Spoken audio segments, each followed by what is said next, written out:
60 second news में आज बात करेंगे प्रधानमंत्री के फ्रांस दौरे की। एआई एक्शन समिट में हिस्सा लेने फ्रांस पहुंचे प्रधानमंत्री मोदी का पेरिस में भव्य स्वागत किया। हाथों में तिरंगा लिए भारतीय समुदाय के सैकड़ों लोगों ने प्रधानमंत्री मोदी का घंटों इंतजार किया। प्रधानमंत्री के वहां पहुंचते ही लोगों ने मोदी मोदी के नारे लगाए।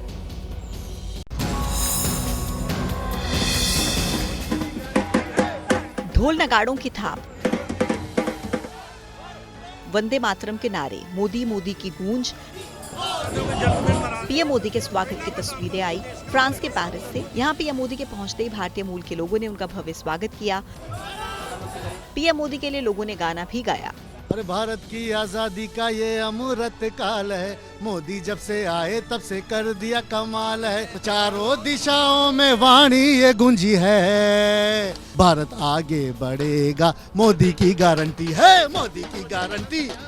पीएम मोदी ने भी लोगों को निराश नहीं किया। वो भी उन सभी भारतीय मूल के लोगों से मिले जो उनका इंतजार कर रहे थे। पीएम मोदी से मुलाकात के बाद लोग खासे खुश नजर आए और उनकी जमकर तारीफ की। उनसे आज हाथ मिलाया है, इतनी इमोशनल मोमेंट रहा और उनके कारण इंडिया की रिस्पेक्ट जो बढ़ी है। अभी मैं इधर फ्रेंच कोलिग्स के साथ जब काम करती हूँ, इतनी प्राउडली बात करते हैं। और प्रधानमंत्री मोदी के फ्रांस के इस दौरे से दोनों ही देशों के रिश्तों में और मजबूती की उम्मीद लगाई जा रही है।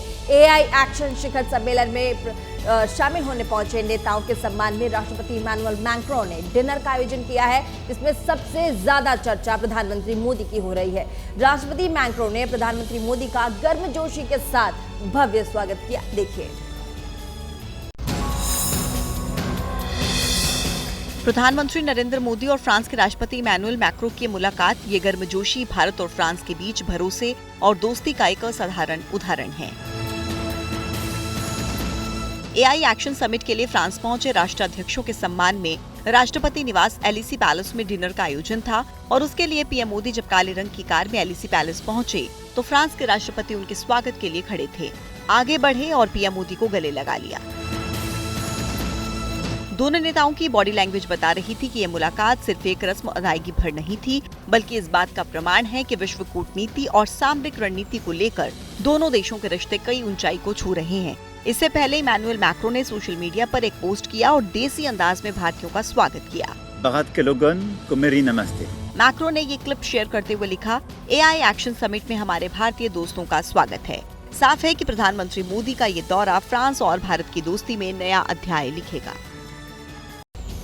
और प्रधानमंत्री नरेंद्र मोदी अपने इस दौरे के आज दूसरे दिन फ्रांसीसी राष्ट्रपति इमैनुअल मैक्रों के साथ एआई एक्शन शिखर सम्मेलन की सह अध्यक्षता भी करेंगे। तो वहीं भारत फ्रांस सीईओ फोरम को भी संबोधित करेंगे। इसके बाद वो मर्सिलेज शहर जाएंगे, जहां पर मैक्रों के साथ द्विपक्षीय बातचीत होगी। प्रधानमंत्री मोदी कल वहीं से अमेरिका के लिए रवाना होंगे।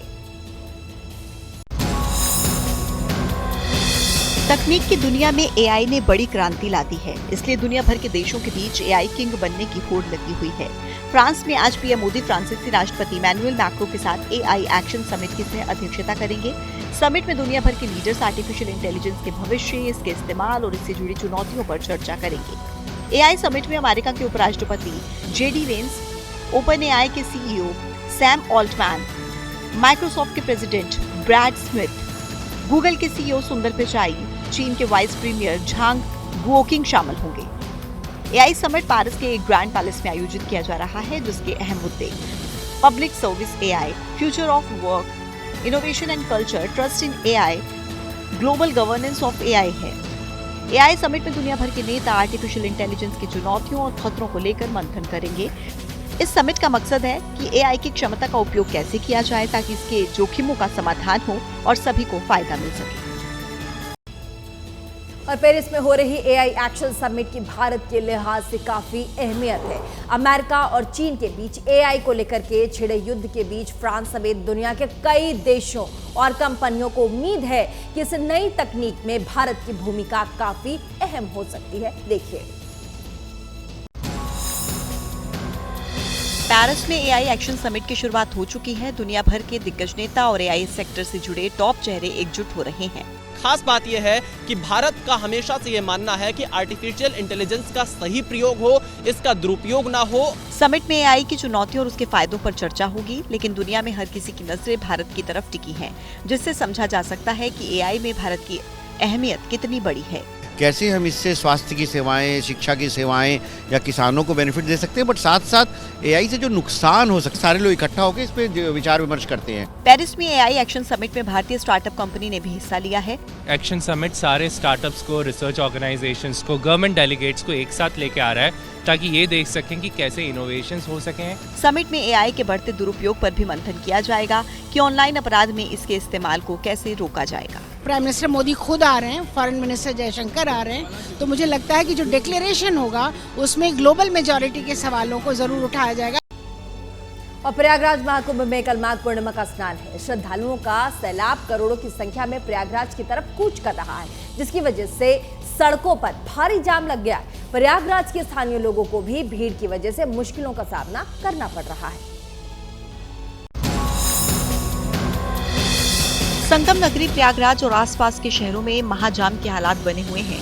ये तस्वीरें प्रयागराज से आई हैं, जहां 1-1 किलोमीटर का सफर तय करने में वाहन चालकों को कई घंटे लग गए हैं। आप देखिए, ये कुंभ क्षेत्र का जो एंट्री पॉइंट है, ये बगाड़ा क्षेत्र है। नागवासुकी होते हुए लोग संगम के लिए जाते हैं। हालांकि वो डाइवर्जन जो है उसमें कौन पहुंच पाएगा, ये बड़ा सवाल है। लेकिन कुल मिलाकर जो तस्वीर है कि पर्व के बाद जिस तरीके से श्रद्धालुओं की भीड़ कम होती है, लेकिन देखिए लोग नहा रहे हैं, थक कर बैठ रहे हैं। प्रयागराज और आसपास के शहरों से गुजरने वाले नेशनल हाईवे और सड़कें जाम के चक्रव्यूह में फंसी हुई हैं। जहां तक नजर जा रही है, सिर्फ गाड़ियों की कतार ही नजर आ रही है। कुछ लोग ऐसे भी हैं जो 5 से 10 घंटे पैदल चलकर संगम नगरी पहुंच रहे हैं। 12 फरवरी को माघ पूर्णिमा का स्नान है। ऐसे में आस्था का सैलाब संगम नगरी में उमड़ पड़ा है। हालांकि व्यवस्था और सुविधाओं की कमी नहीं है। लगभग 3.5 से 4.25 किलोमीटर यहाँ से संगम की दूरी है, जो लोगों को आमतौर पर पैदल ही यहाँ से आगे का सफर तय करना पड़ रहा है।